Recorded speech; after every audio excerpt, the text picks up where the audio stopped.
ಸ್ನೇಹ ಎನ್ನುವುದು ಜಾತಿ ಧರ್ಮಕ್ಕೂ ಮೀರಿದು ಎನ್ನುವುದು ಚಕ್ರವರ್ತಿ ಸೂಲಿಬೆಲೆ ಅವರಂತವರಿಗೆ ತಿಳಿಯದೇ ಇರುವುದು ವಿಷಾದನೀಯ ಸಂಗತಿ.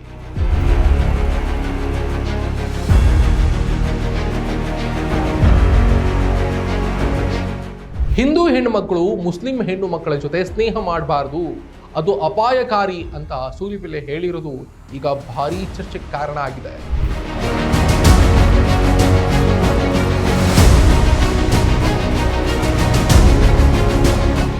ದ್ವೇಷ ಬಿತ್ತುವ ಮಾತುಗಳಿಗಿಂತ ಪ್ರೀತಿ ಮತ್ತು ಸಾಮರಸ್ಯವನ್ನು ಬೆಳೆಸುವ ಮಾತುಗಳು ಇಂದಿನ ಸಮಾಜಕ್ಕೆ ತುರ್ತಾಗಿ ಬೇಕಾಗಿದೆ.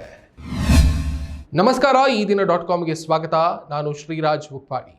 ಧಾರವಾಡದಲ್ಲಿ ಇತ್ತೀಚೆಗೆ ವಿಶ್ವ ಹಿಂದೂ ಪರಿಷತ್ ಮತ್ತು ಬಜರಂಗದಳ ಆಯೋಜಿಸಿದಂತಹ ಪ್ರತಿಭಟನಾ ಸಭೆಯೊಂದರಲ್ಲಿ ಹಿಂದುತ್ವವಾದಿ ಚಿಂತಕ ಚಕ್ರವರ್ತಿ ಸೂಲಿಬೆಲೆ ಮುಸ್ಲಿಂ ಹೆಣ್ಣು ಮಕ್ಕಳ ಸ್ನೇಹದ ಕುರಿತು ನೀಡಿರುವಂತಹ ಹೇಳಿಕೆ ಈಗ ರಾಜ್ಯಾದ್ಯಂತ ಚರ್ಚೆಗೆ ಕಾರಣ ಆಗಿದೆ. ಸಮಾಜದ ಸ್ವಾಸ್ಥ್ಯ ಮತ್ತು ಕೋಮು ಸೌಹಾರ್ದತೆಯ ದೃಷ್ಟಿಯಿಂದ ಈ ಹೇಳಿಕೆ ಹಲವು ಪ್ರಶ್ನೆಗಳನ್ನು ಹುಟ್ಟುಹಾಕಿದೆ. ಲವ್ ಜಿಹಾದ್ ಖಂಡಿಸಿ ನಡೆಸಿದಂತಹ ಪ್ರತಿಭಟನೆ ಸಭೆ ಎನ್ನುವುದು ಇಲ್ಲಿ ಉಲ್ಲೇಖನೀಯ. ಇದು ಸೂಲಿಬೆಲೆ ತಮ್ಮ ಭಾಷಣದಲ್ಲಿ ಹಿಂದೂ ಹೆಣ್ಣು ಮಕ್ಕಳು ಮುಸ್ಲಿಂ ಹೆಣ್ಣು ಮಕ್ಕಳ ಜೊತೆ ಸ್ನೇಹ ಮಾಡಬಾರ್ದು, ಅದು ಅಪಾಯಕಾರಿ ಅಂತ ಹೇಳಿದ್ದಾರೆ. ಮುಸ್ಲಿಂ ಯುವತಿಯರು ಹಿಂದೂ ಯುವತಿಯರನ್ನ ತಮ್ಮ ಮನೆಗೆ ಕರೆದೊಯ್ದು ಅವರಿಗೆ ಅಮಲು ಪದಾರ್ಥ ಅಥವಾ ಮದ್ದು ನೀಡ್ತಾರೆ ಮತ್ತು ನಂತರ ಅವರ ಅಣ್ಣಂದಿರು ಲೈಂಗಿಕ ದೌರ್ಜನ್ಯ ಎಸಗ್ತಾರೆ ಅನ್ನುವಂತಹ ಗಂಭೀರ ಆರೋಪವನ್ನು ಅವರು ಮಾಡಿದ್ದಾರೆ. ಈಗಾಗಲೇ ರಾಜ್ಯಾದ್ಯಂತ ಸೂಲಿಬೆಲೆ ವಿರುದ್ಧ ಆಕ್ರೋಶ ಕೇಳಿ ಬಂದಿದೆ. ದೂರು ಕೂಡ ದಾಖಲಾಗಿದೆ. ಮುಸ್ಲಿಂ ಮುಖಂಡರು ಸೂಲಿಬೆಲೆ ವಿರುದ್ಧ ಆಕ್ರೋಶ ಹೊರಹಾಕಿದ್ದಾರೆ. ಕ್ರಮ ಆಗಬೇಕು ಅಂತ ಒತ್ತಾಯಿಸಿದ್ದಾರೆ. ಮುಸಲ್ಮಾನ್ ಹುಡುಗಿ ಇರ್ತಾರಲ್ಲ, ಮುಸಲ್ಮಾನ್ ಗಂಡಸರಿಗಿಂತ ಡೇಂಜರ್. ನಮ್ಮ ಹೆಣ್ಮಕ್ಳಿಗೆ ಹೇಳ್ಕೊಡಿ, ಮನೆಗೆ ಹೋದ ನಂತರ ಹೇಳಿ, ನೀನು ಅಕಸ್ಮಾತ್ ಮುಸ್ಲಿಂ ಹುಡುಗನ ಫ್ರೆಂಡ್ಶಿಪ್ ಮಾಡಿದಿರಾದ್ರೂ ಒಂದು ಕ್ಷಣ ಓಕೆ ಏನೋ, ಹೆಣ್ಮಗಳು ಫ್ರೆಂಡ್ಶಿಪ್ ಮಾಡಲೇಬೇಡ, ಬಹಳ ಡೇಂಜರ್. ಯಾಕೆ ಅಂದರೆ ಅವಳು ಮನೆಗೆ ಕರ್ಕೊಂಡು ಹೋಗ್ತಾಳೆ ನಮ್ಮ ಹೆಣ್ಮಗುನ. ಒಂದು ಸಲ ಕರೆದಾಗ ನಮ್ಮ ಹುಡುಗಿ ಬರಲ್ಲ ಅಂತ ಹೇಳ್ಬೋದು, ಎರಡನೇ ಸಲ ಕರೆದಾಗ ಬರಲ್ಲ ಅಂತ ಹೇಳ್ಬೋದು, 20 ಸಲ ಪದೇ ಪದೇ ಕರೆದಾಗ 21ನೇ ಸಲ ಹಾಳಾಗಿ ಹೋಗ್ಲಿ ಅಂತ ಅವಳು ಮನೆಗೆ ನಮ್ಮ ಹೆಣ್ಣುಮಗಳು ಹೋಗಿದ್ದರ ಪ್ರತಿಫಲಕ್ಕೆ ಅವಳು ಏನ್ ಮಾಡ್ತಾಳೆ ಗೊತ್ತಾ? ಕುಡಿಯುವ ನೀರಿಗೆ ಒಂದೇನಾದ್ರೂ ಸಣ್ಣ ಮತ್ತು ಬರುವಂತ ಅಂಶವನ್ನ ಹಾಕಿಸಿಕೊಟ್ಟು ತನ್ನ ಅಣ್ಣ ತಮ್ಮಂದಿರಂತಿರುವಂತ ರಾಕ್ಷಸರ ಕೈಲಿ ನಮ್ಮ ಹೆಣ್ಮಗಳನ್ನ ಬಿಟ್ಟು ಅದರ ವಿಡಿಯೋನ ಕಳಿಸಿದ್ರೆ ಈ ಹೆಣ್ಮಕ್ಳ ಕಥೆನೇ ಮುಗಿದೋಯ್ತ್ರಿ. ಈ ರೀತಿ ಸಮಾಜದ ಸ್ವಾಸ್ಥ್ಯ ಹಾಳು ಮಾಡುವ ಹೇಳಿಕೆಗಳು ಗಂಭೀರ ಪರಿಣಾಮಗಳನ್ನು ಬೀರ್ತವೆ. ಸ್ನೇಹ ಅನ್ನೋದು ಜಾತಿ ಧರ್ಮಕ್ಕೂ ಮೀರಿದ್ದು ಅನ್ನುವುದು ಚಕ್ರವರ್ತಿ ಸೂಲಿಬೆಲೆ ಅವರಂತವರಿಗೆ ತಿಳಿದೇ ಇರೋದು ವಿಷಾದನೀಯ ಸಂಗತಿ. ಇಂತಹ ಹೇಳಿಕೆಗಳು ಶಾಲಾ ಕಾಲೇಜುಗಳಲ್ಲಿ ಕಲಿಯುವಂತಹ ವಿದ್ಯಾರ್ಥಿನಿಯರ ನಡುವೆ ಸಂಶಯದ ಗೋಡೆಗಳನ್ನು ನಿರ್ಮಿಸ್ತವೆ ಅನ್ನೋದರಲ್ಲಿ ಅನುಮಾನವೇ ಇಲ್ಲ. ಯಾವುದೇ ಆಧಾರ ಇಲ್ಲದೆ ಒಂದು ನಿರ್ದಿಷ್ಟ ಸಮುದಾಯವನ್ನು ಗುರಿಯಾಗಿಸಿ ಮಾತನಾಡೋದು ಸಮಾಜದಲ್ಲಿ ಸೌಹಾರ್ದತೆಯನ್ನು ಕೆಡಿಸ್ತದೆ. ಸೌಹಾರ್ದ ಕೆಡಿಸೋದನ್ನು ಹಿಂದುತ್ವವಾದಿ ಚಿಂತಕ ಚಕ್ರವರ್ತಿ ಸೂಲಿಬೆಲೆ ನಿರಂತರವಾಗಿ ಮಾಡ್ತಾ ಇದ್ದಾರೆ ಎನ್ನುವುದು ಪ್ರತ್ಯೇಕಿಸಿ ಹೇಳಬೇಕಂತಿಲ್ಲ. ಅದು ಅವರ ಕಯಾಲಿ ಎನ್ನುವಂತೆಯೇ ಆಗ್ಬಿಟ್ಟಿದೆ. ನೆರೆಹೊರೆಯವರಾಗಿ ದಶಕಗಳಿಂದ ಬದುಕ್ತಾ ಇರುವ ಜನರ ನಡುವೆ ಭಯ ಮತ್ತು ದ್ವೇಷವನ್ನು ಬಿತ್ತುವ ಕೆಲಸ ಇಂತಹ ಮಾತುಗಳಿಂದ ಆಗ್ತದೆ ಎನ್ನುವುದರಲ್ಲಿ ಸಂಶಯ ಇಲ್ಲ. ತಮ್ಮ ಆರಾಧ್ಯ ದೈವ ನರೇಂದ್ರ ಮೋದಿ ಸಬ್ಕಾ ಸಾಥ್ ಸಬ್ಕಾ ವಿಕಾಸ್ ಅಂತ ಹೇಳೋದು ಇಂತಹ ಪ್ರಚೋದನೆಯನ್ನು ಬಿತ್ತುವುದಕ್ಕೆ ಅಂತ ಸೂಲಿಬೆಲೆ ಸಾಬೀತು ಮಾಡಿದ ಹಾಗೆ ಕಾಣಿಸ್ತಾ ಇದೆ. ಇದು ಅಥವಾ ಯಾಕೆ ಎನ್ನುವುದನ್ನು ನರೇಂದ್ರ ಮೋದಿ ಅವರಲ್ಲಾಗಲಿ ಅಥವಾ ಚಿಂತಕರೆನ್ನಿಸಿಕೊಂಡಿರುವಂತಹ ಸೂಲಿಬೆಲೆ ಅವರಲ್ಲೇ ಕೇಳಬೇಕಿದೆ.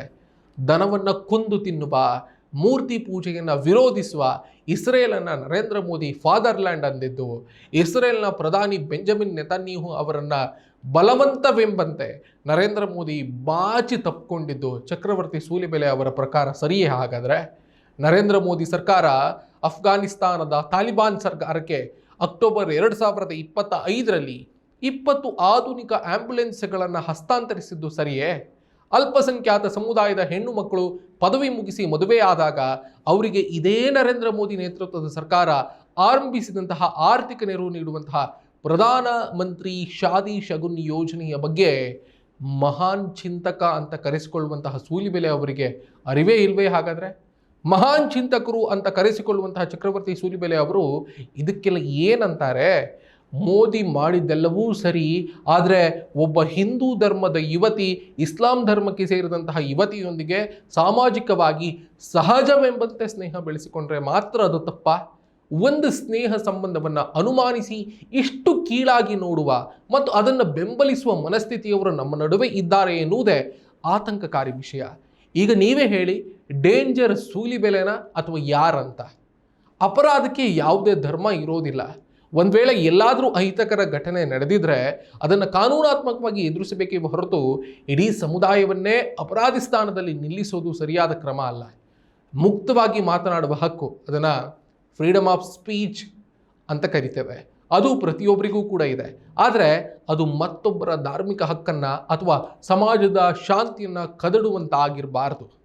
ಭಾರತದಂತಹ ವೈವಿಧ್ಯಮಯವಾದಂತಹ ದೇಶದಲ್ಲಿ ಸಂವಿಧಾನ ನಮಗೆ ಎಲ್ಲ ಧರ್ಮದವರ ಜೊತೆ ಸಮಾನವಾಗಿ ಬದುಕುವ ಹಕ್ಕನ್ನು ನೀಡಿದೆ.